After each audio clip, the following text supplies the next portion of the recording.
Hello and welcome back to the broadcast episode number 39. We have another guest episode podcast here, and we would like to welcome, without further ado, Sarah Stoneley. Welcome.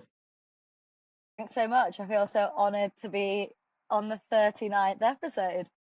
I literally can't believe that we've managed to get this far. So I started doing this last year and then was slowly just recording different bits. And now we're like 39 episodes in, which has been pretty good. Like we've had some bad ones, we've had some good ones. But I mean, overall, basically most of them have just been about people's running, people's health and fitness journey and all that sort of stuff, which is super relevant, which is great to have you on because you are an endurance athlete, a runner, a coach, a nice human being. So Thank you.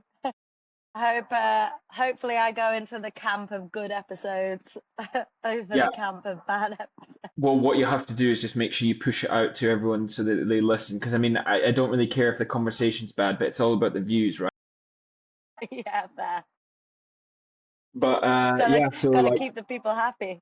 yeah, exactly. So if you do well and the views go up, then everyone's happy. Okay, no pressure, I'm here. But you're at work right now, aren't you? So tell us a little bit about what you do for a living and what the sort of what you're up to. Yeah, so in terms of work, I'm the head coach at 1Rebel UAE. Um, I know I've actually been in the company for over 7 years now. So I've been with 1Rebel Huh? genuinely through the growth and like the expansion of the boutique fitness industry. Mm-hmm. Like I really joined when there was 3 sites in London and there was like 30 trainers. Mm-hmm. And now I believe that they've just opened their 11th or 12th site in London. And then they have us here in Dubai and then they have Melbourne as well. So what's a 1Rebel like for imagine someone doesn't know. What would you Yeah, describe it as? so it's like one of the leading boutique fitness studios in, I would argue globally now, Mm-hmm. but definitely in the UK, in London, it's the biggest. And then obviously now we have multiple sites in, well, one in the Middle East and two in Melbourne. And it's basically like super simple. We have just real high quality classes that are all quite music driven. That's kind of one of the USBs. It's supposed to feel like, you're in a bit of a nightclub or you're fully immersed in the studio. Like we have like a no phone rule. We have like you can't come in late because the whole idea is the door closes, everyone's just like locked in.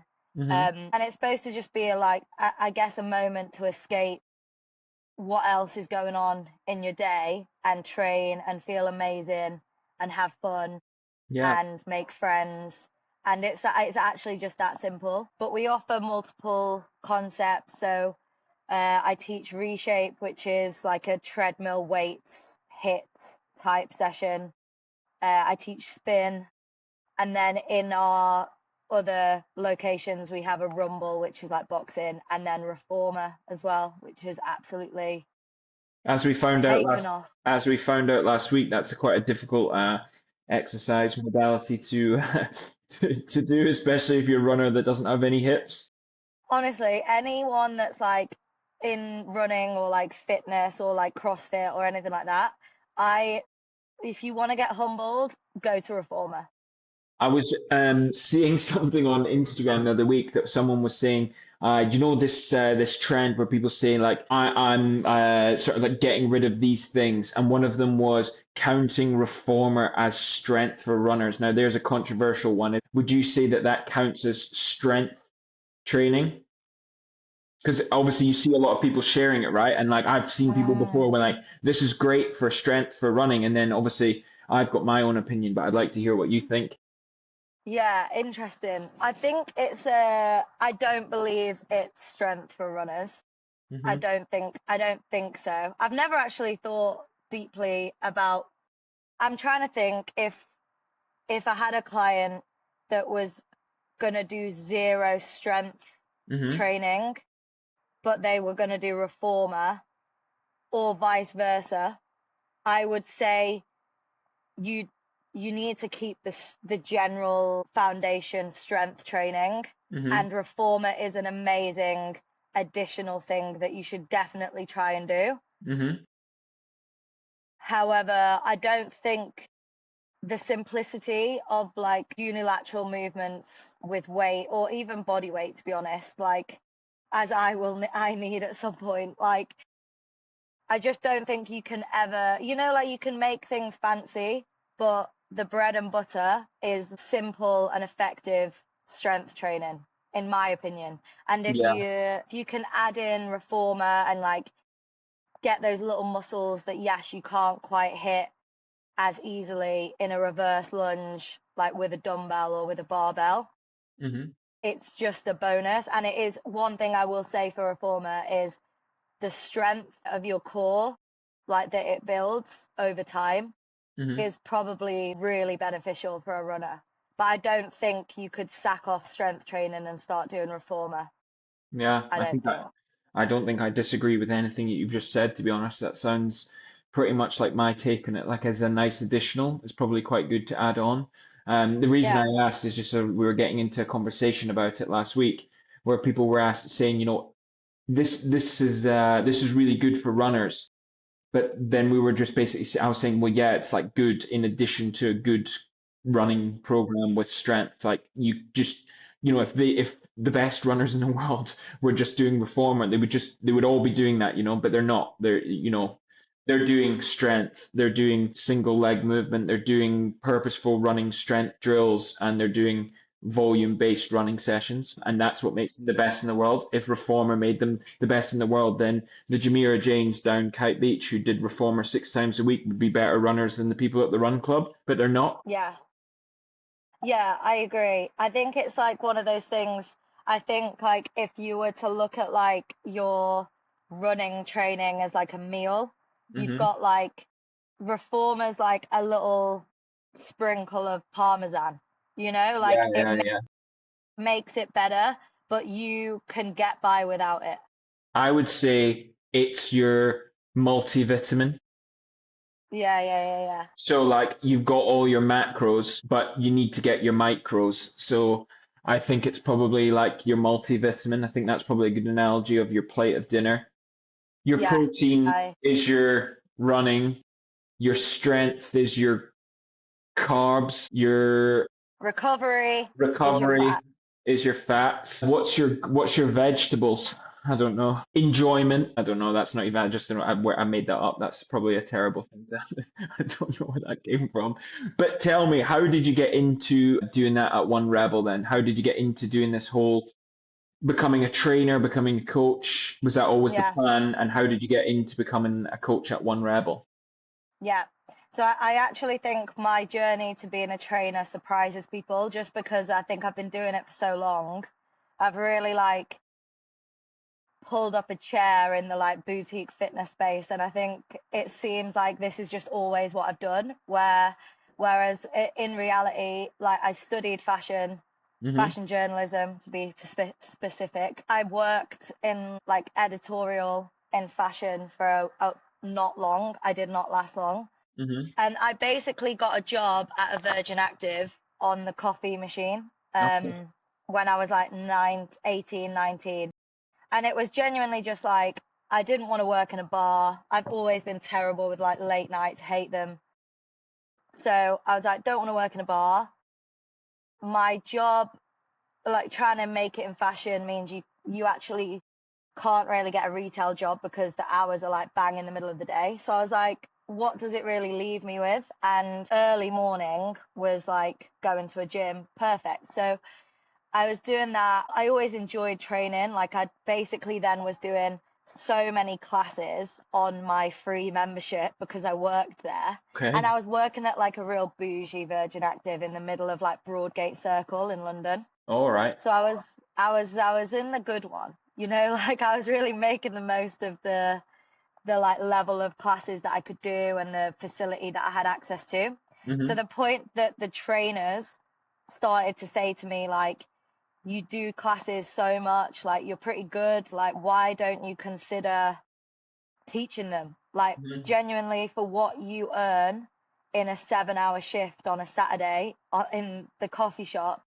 you could probably earn teaching like 2 sessions. So Mm-hmm. I started to think about it, and I was like, do I want to give up my like happy place essentially? Because I always say this to people when they ask me about becoming a trainer themselves. I'm like, your relationship with the gym and with training will literally never be the same again once you start doing it as a job. Yeah, So yeah. like, you have to really weigh up why you want to do it. Like, if the reasons are like genuine and true to you as to why you want to change career and do that, then amazing. But like, if you're doing it because you love going to the gym, arguably, I would sometimes say keep it as a hobby. Like, Mm-hmm. keep loving it, because it completely changes your life and your relationship with jumping into classes, going to the gym. So yeah, I basically did that, and I was like, I'm just gonna see how I feel. Like, I'll do it for a bit, and if I don't like it, I'll just go back to what I was doing.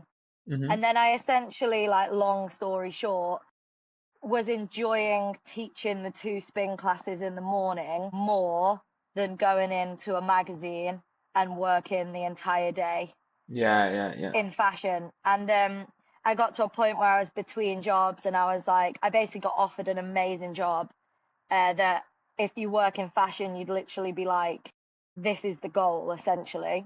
Mm-hmm. And I didn't want it because I couldn't carry on teaching classes on the side. Like, it was going to take my entire life. And deep down, I was like, I actually don't want to do that. I want to keep teaching. So I turned down the job. And I think once you've turned down, The like, dream job.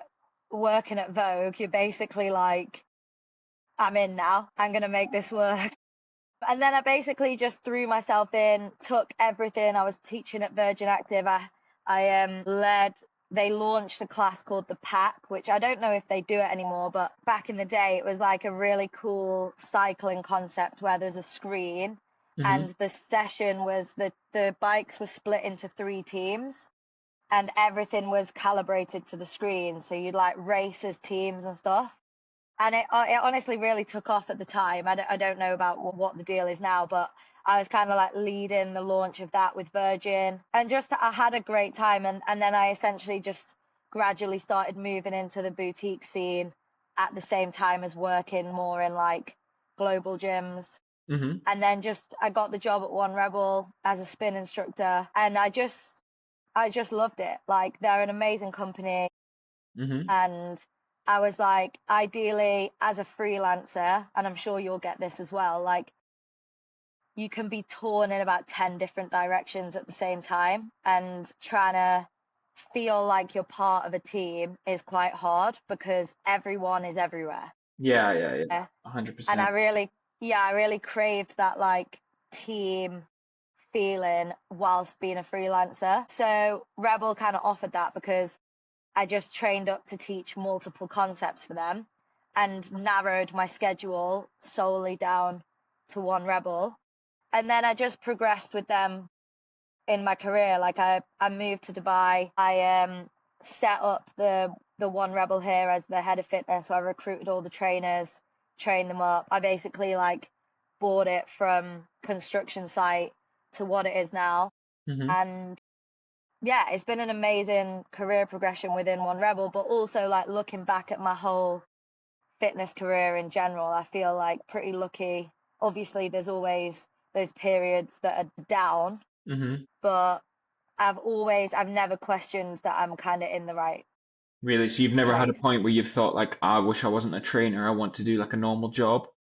I mean, I think it's Well, totally normal that everyone has that yeah, in some capacity, like in their life. I mean, like, I've had about 7 different career paths in my life, and I do probably yeah. have about 7 different more before the end. But maybe that's just the type of person I am. But have you ever thought like, I want to do something else?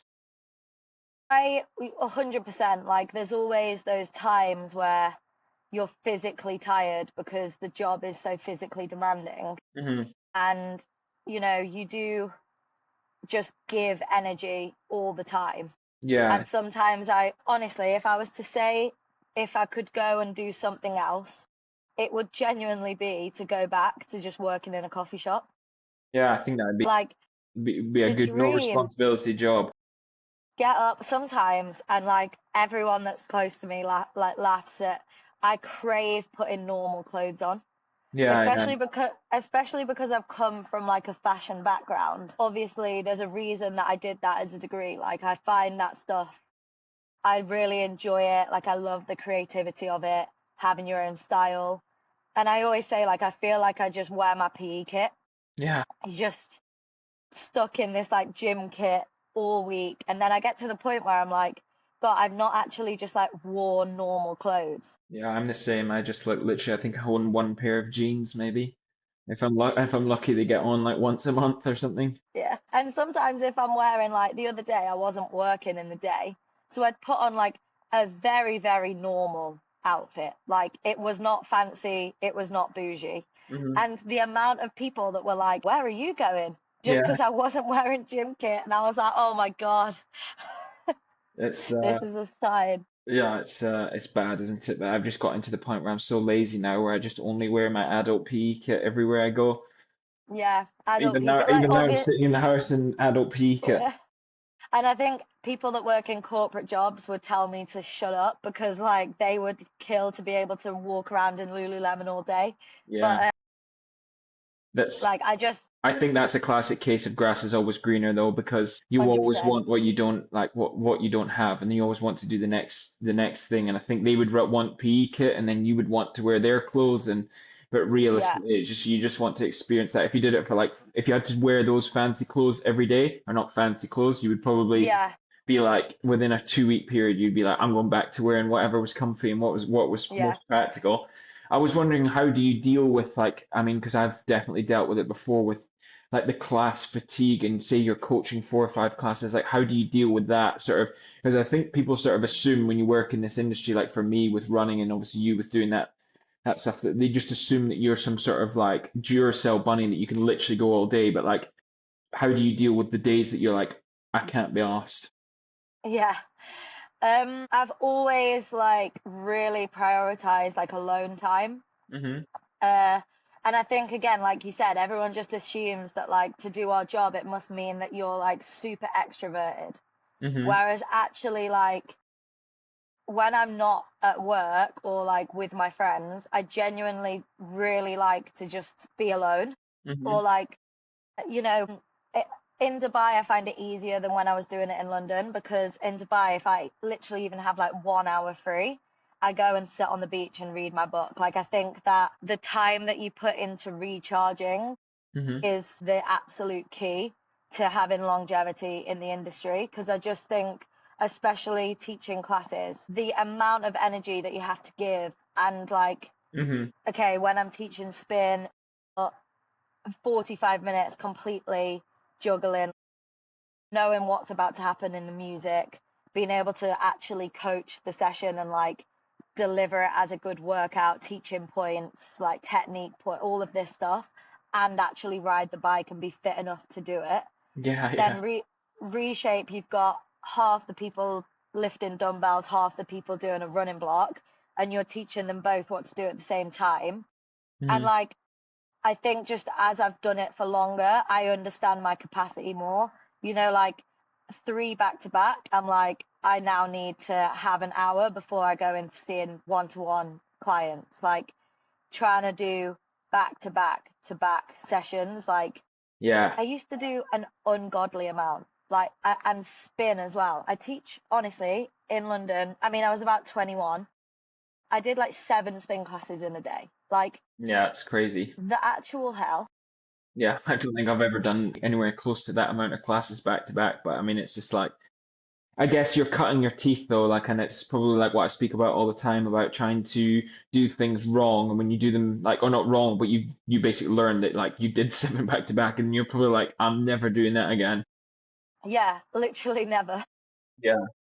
So I think being self-aware, like you really have to like practice self-awareness of like you can easily, if you're paid per session, it's easy to just say yes. Hmm. Think of the fact you're gonna get paid for it, and the fact that, oh well, I'm already there, so what's one extra session? And Mm. at the end of the day, it's like an energy vampire. You get sucked. and then you have nothing left for your social cup. So then your personal relationships suffer, Hmm. or you get injured, or you lose your voice. Like Yeah. everything, there's so many little cups that you need to make sure are like full enough. And Hmm. I think the best way to do it is like having self-awareness and knowing that sometimes I go into a week being like, I know that this week is savage in terms of work. Like I've taken lots of cover, or like, whatever. There's lots going on. I know it's going to be quite taxing. So this week, realistically, I'm probably not going to be that social. I'm not going to say yes to meeting someone for a drink after work. Like it would be stupid to do that. So then on the weeks that are more quiet, that's when I can put a little bit more into the social or my training as well. Like trying to balance that in there is a whole other thing. Yeah, yeah. Do So your own personal goals. That's always a difficult one to balance across. Like when you're trying to do, you're just looking after so many other people that you forget that you're also a human that needs to have goals and wants and needs and stuff, and you need to sort of follow and do that, right? yeah, and I have got better with like, if I've got a client that's like, I want to do 6 a.m. that day this week. If Hmm. I'm like, that's the only morning I have to train, I'll say no. Whereas the old me would be like, Of course. okay, like I'll miss my session and make sure that they get theirs, which obviously I want all of my clients to get all of their sessions in, but it can't always be at the expense of you. Like you're a person too. So it's just been it's a journey, and I'm definitely not perfect, and there's always ways that I can improve, but I think I've just got better at like, sometimes when you leave and you've like been listening to pumping music for like 3 hours straight, you've been shouting at people, you've been like talking to people and just like being immersed in what you're there to do. Yeah. Sometimes I'll literally drive home in silence. Yeah, yeah, no, I do that. Literally, I've been there myself. No radio, no music, and just go back. And then you don't even want television on when you get back. You just want to lie in the darkness and say, right, I've had enough. That's You're enough for just this day. so overstimulated is the best way I can describe it. Hmm. And like sometimes I'll tell my mum like, oh, I'll call you when I'm on my way home from work, and then it comes to it, and I'm like, I literally like I know if I call you, we will not have a high quality conversation. I'll call you tomorrow morning instead when I've like recharged, Yeah, and yeah. that's so much better than just trying to fit everything in. Yeah, 100%. So talking about your own training then, so obviously you've ended up, and like the reason that we know each other is because obviously you've been doing lots of running events and cross paths and training for that. So what got you like first of all into running, and like what's the sort of journey? Because obviously this podcast is mainly about people doing running endurance feats and stuff. So I'd like love to hear more about how you got into running. Yeah.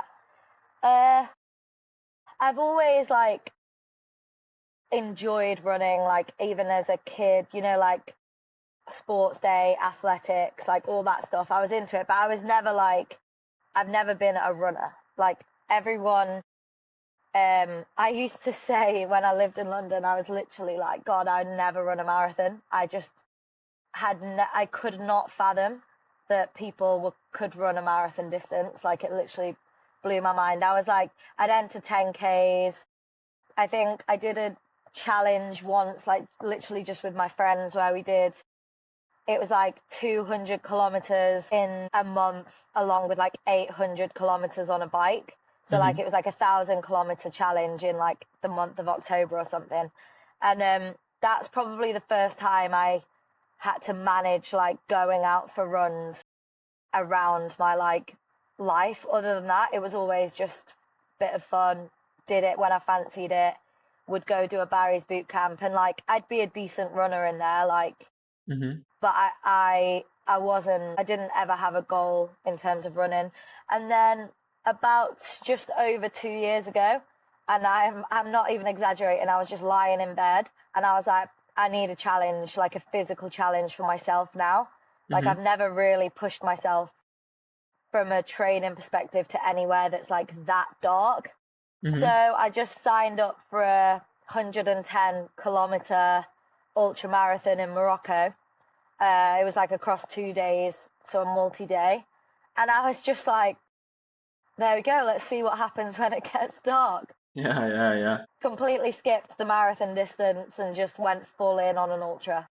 What do you think the reason that you did that, like they skipped the marathon distance? Just like I'm always interested. Like there's a lot of people who do that where they know that ultras are more their vibe, like straight off the bat, and they sort of think, Yeah. well, more like I'm not really built for speed. I'm not really like wanting to go for a specific time, but I just want to go out there. What was your sort of reasoning behind that? I think I had this like vision of being like in the middle of the mountains in Morocco and Hmm. like it being really physically hard and like probably being out there alone as well. Like I really craved some like Goggins shit. Yeah, yeah, I was yeah, like, I don't want to be in a marathon race with like people surrounding me, running through a city where there's like water at every station. Like yeah. maybe deep down also like the marathon distance still scares me now. Hmm. Hmm. And that was probably also at play. But genuinely the reason I did it was like I wanted like proper darkness. I wanted to really be like I wanted to know that there was gonna come a point of the run that I probably couldn't run it anymore. Yeah, And yeah, like what goes through my head when I was at that point. And to be fair, like the race that I chose really served that to me. yeah. You went in at the deep end then. And Yeah, what did you like? seriously. What did you sort of come out the other end like thinking about that whole like? There's not many people that are probably listening to this that have done 100K challenges. What's the sort of what were your learnings? Would you say that you got from that race? So when I think back to my first one, like obviously now that I've done multiple like different types of ultras since then, when I really try and like think back to the first one, I was just so unaware of really like what to do. Like, I had a coach and he was amazing for my first race, like going into the training. I signed up in the April and the race was in the I want to say November. So I gave myself like tons of time, like a good 6 months to really train properly because also I was so scared of getting injured Hmm. because of this job as well. Like you get injured, you can't work. So I was Yeah, like, yeah. I can't be in a position where like my knee's gone. So I like really built into the training, but just things like fueling, Hmm. um, like it's so funny to look back and the race was split into multi-day, so you did 60K on day one and then 50K on day two, Okay. and like you sleep on the floor in the mountains in between, like it's not cute, and it was just like the the mental battle of the end of day one was the worst part of the whole thing because yes, getting started on day two was hard, but at least you're like, well, at the end of this day, I'm done. Yeah, Whereas yeah. the first day, honestly, and I really did get that. What I signed up for, I was out on my own for about 10K of it, like, Okay. and I was just like in the middle of Morocco, like on sand, which I'd not really trained in. I was just so out of my depth, and I remember thinking multiple times, I'm never doing this again. And yet you did do it again. Yeah, and then I got across the finish line, and like my first, I was slow. I was nowhere near the front of the pack. Like there was no racing it. Like I was just genuinely trying to just survive. Hmm. And I didn't go into it thinking that I was going to race it at all. Like there was no part of me that was like, oh, I wonder where I could place in the female like Hmm. division. I genuinely was just like, if I can get this done, I'll be buzzing. Yeah. Like it was, but yeah, I just didn't really know what was going on. I I just wonder what survived it it. is about like the psychology of it because I've been there before myself and I still don't know. But we finish a race like this, and then it's like well, for me personally, it's always within like minutes of finishing. I'm like, I literally cannot wait to do that again. Even Yeah, though, like, when we did that race just recently, it was like 90 kilometers and about 60, 70K. I was like, this is the worst thing I've ever done in my life by far. But then within minutes, before I'd even managed to get the medal, I was like, I already can't wait to come back next year and do this again. I just wonder, like, I've never actually looked into the psychology of like why do we want to do that again? And why does our brain I like know. let us forget that traumatic experience of like Yeah, actually doing the race? What is that? it is. It's so true. Yeah. Like, and sometimes I'll even be like thinking it as I'm approaching the finish line. Like, Yeah. I've just had demons for like 10 hours, Yeah. Yeah. and I've been thinking like how much I can't wait for it to be over. And then the Hmm. second it's over, like, and every race that I've done has been different in the way of like my mentality around how much I enjoyed it. Did I want to do it again? Hmm.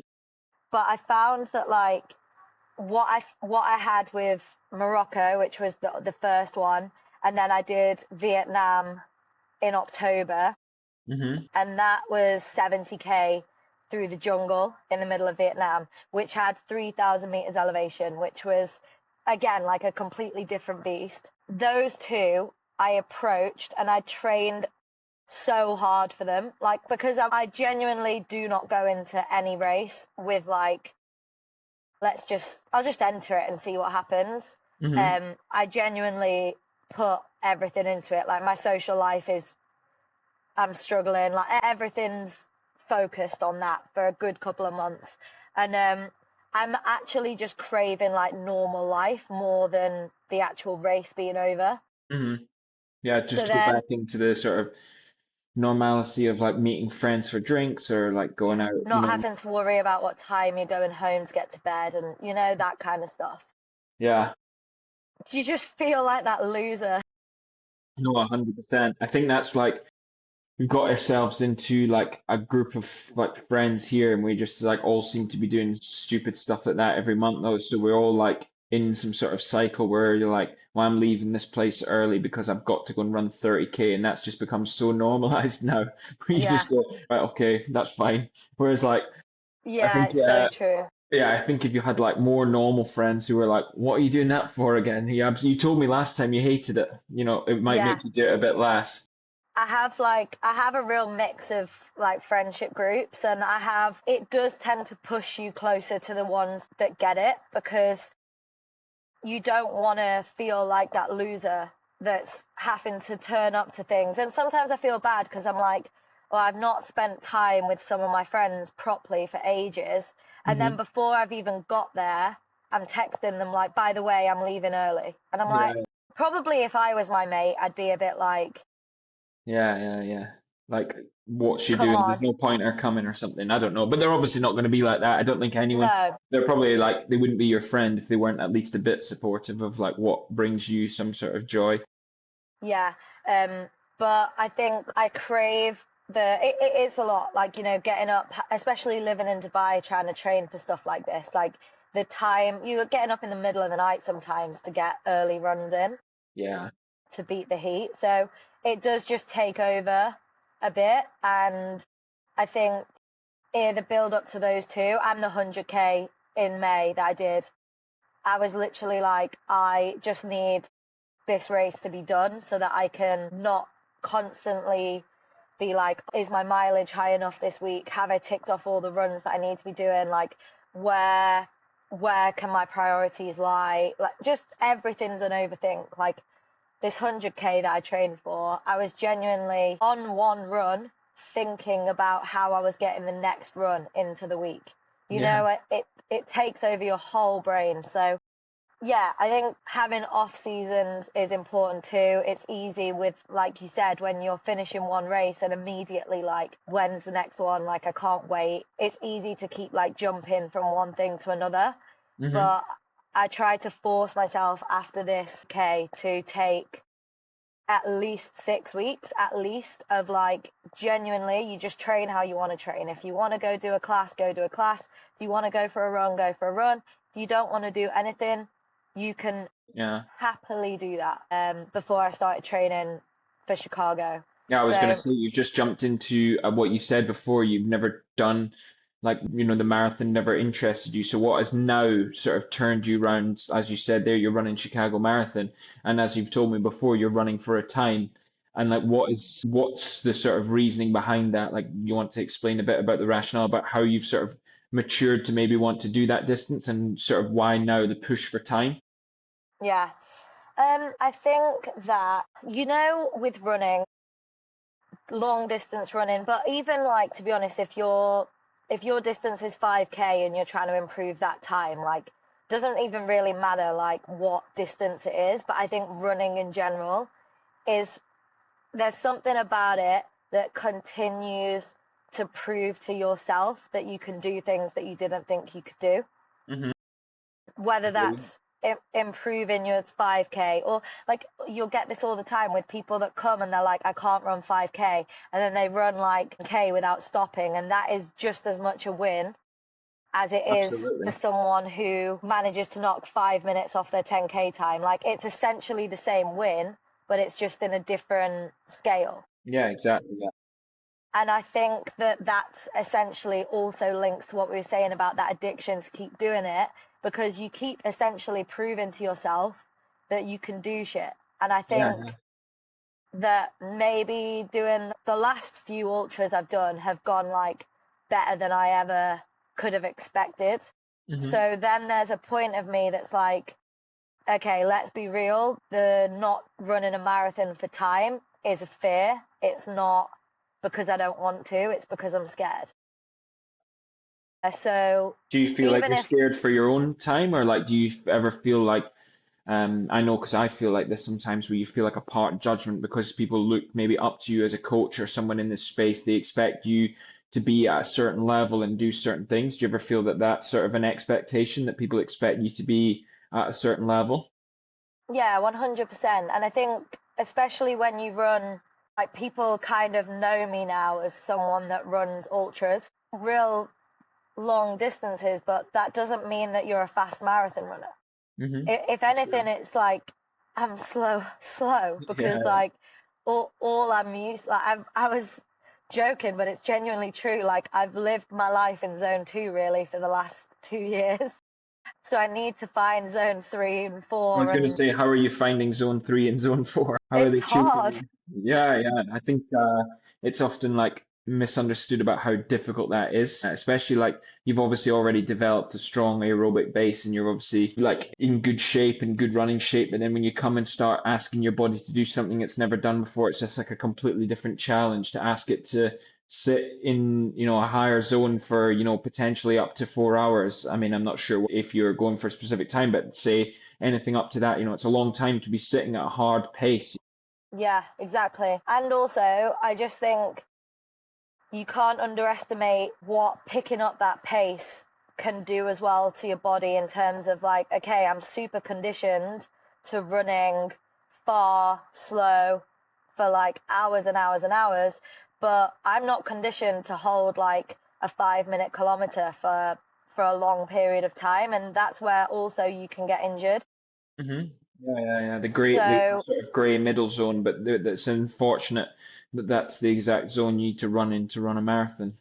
yeah, It's quite difficult to manage yeah, that, and obviously that's one of the sort of challenges of being a coach, and especially a coach of marathoners, is sort of running and managing that effort of like people. Like I've seen it so many times before, where people are trying ramp up to that distance and that volume that you're sort of required to run a hard and fast marathon. And it gets you, the injuries become a bit more common and, you have to start managing your body better, managing nutrition better, managing your head better because it's becomes more difficult if you think I'm going to go out and do 2 hours continuous run. Sometimes I find that personally easy when I trained for that last ultra. I was like, oh, I've just got to do 2 hours. It doesn't even matter if I do it at 8 minutes a kilometer.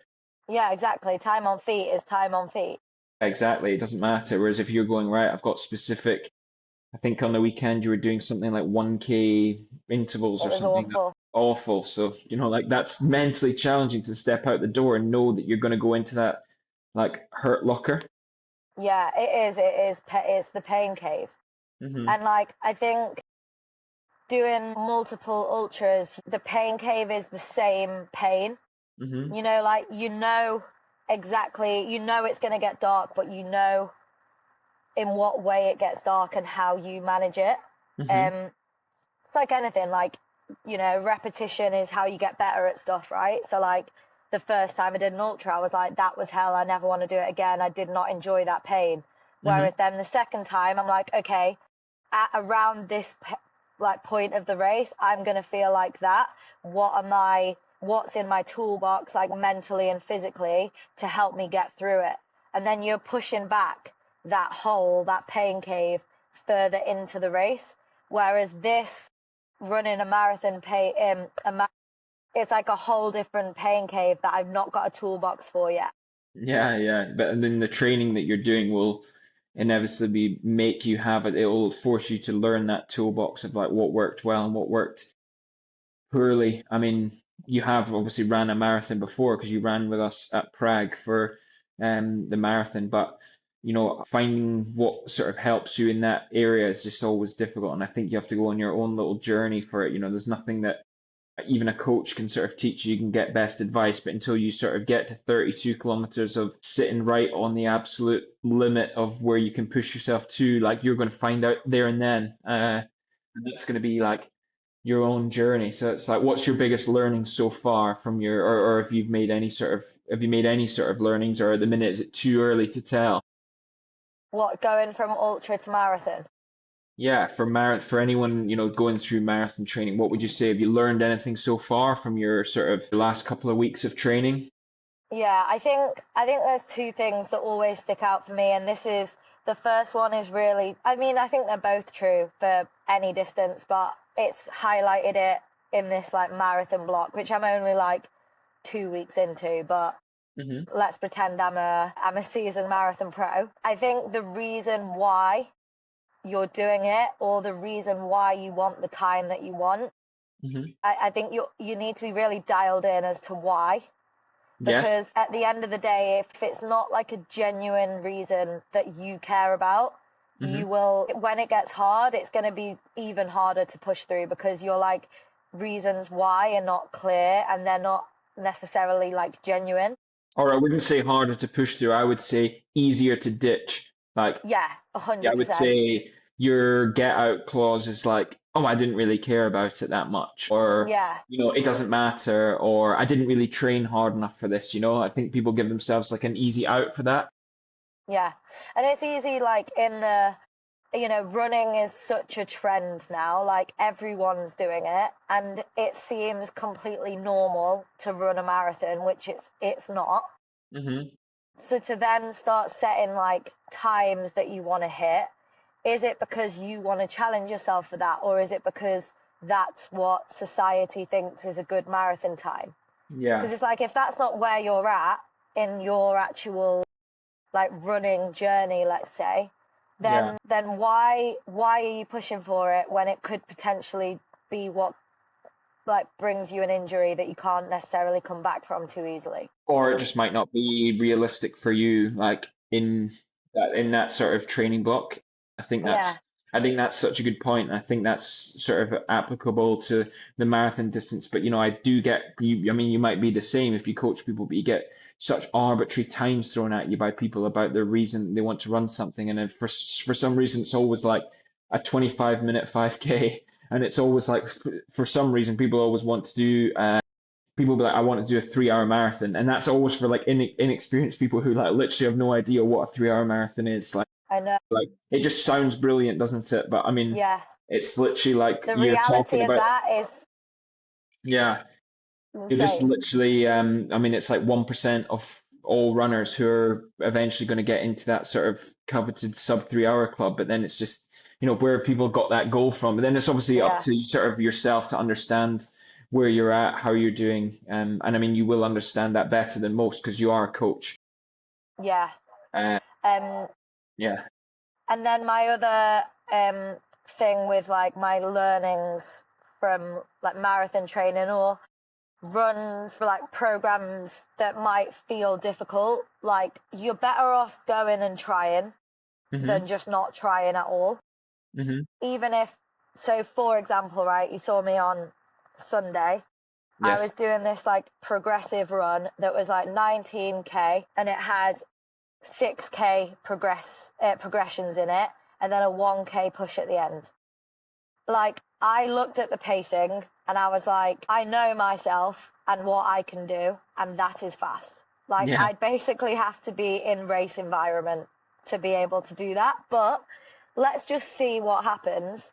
and being able to, and this is where I think the longer you've done it for, even if it's not that distance, you know how to adapt. So basically, first 6K warm up, fine. Second 6K, challenging, but I could do it. Then the third 6K was where it was like, this is now like real fast. Mm-hmm. And after like 3K, I physically could not hold the pace anymore. Like I'm trying, I don't feel good. I've tried a gel. It's just too fast. And that's fine. Like it doesn't mean I'm failing. It just means I can't hit that pace for the time that it Yeah. says that I need to try. So all I did was I was like, right, I've managed 3K of it. I'm now going to just pull the pace back for 3K and aim to try and hit the 1K push at the end. Yeah.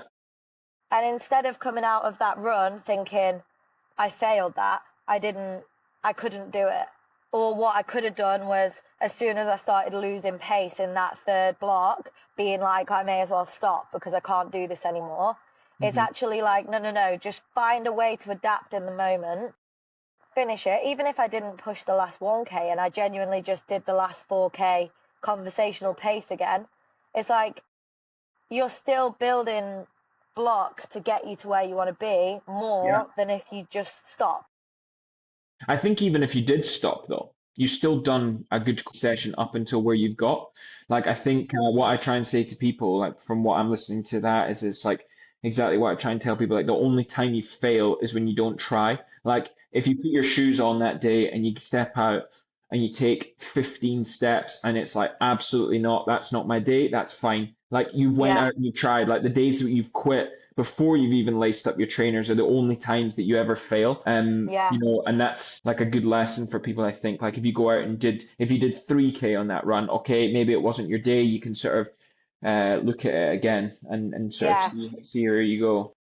Because knowing what was coming, like what paces were coming, and when I was doing like the 6K warm up, and it was obviously like in the run club, so like I was chatting to people, and I was like, oh, this would be quite easy to just do a 19K, Hmm. chatting to everyone, not pushing pace and having to like go off on my own.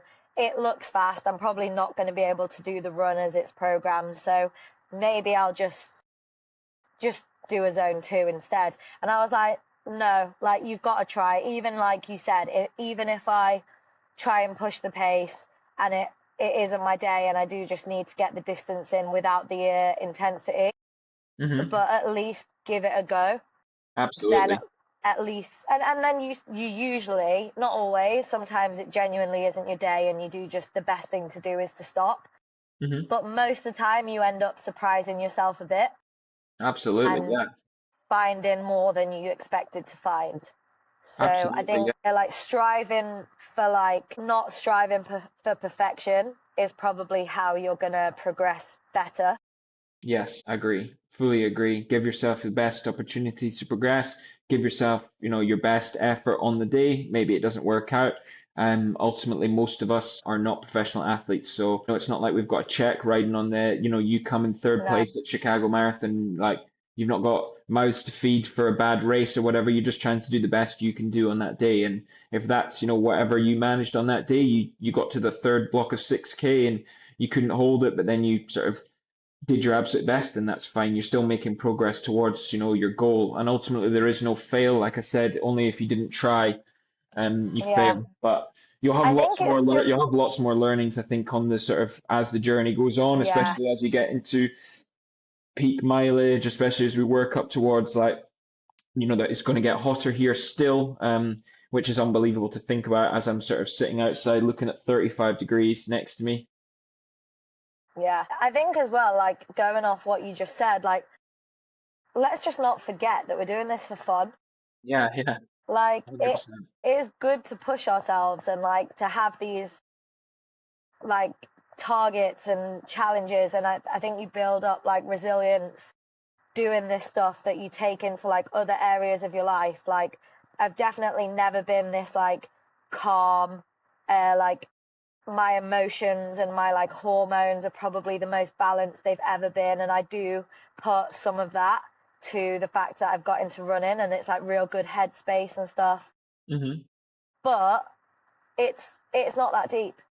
like you said, there's no paycheck riding on it. If you can't, when you see people like beating themselves up because they got like 5 minutes slower than what they wanted to get, I'm like, in high rocks, in marathons, in anything, I'm literally like, it's okay. Yeah, yeah, Like, yeah.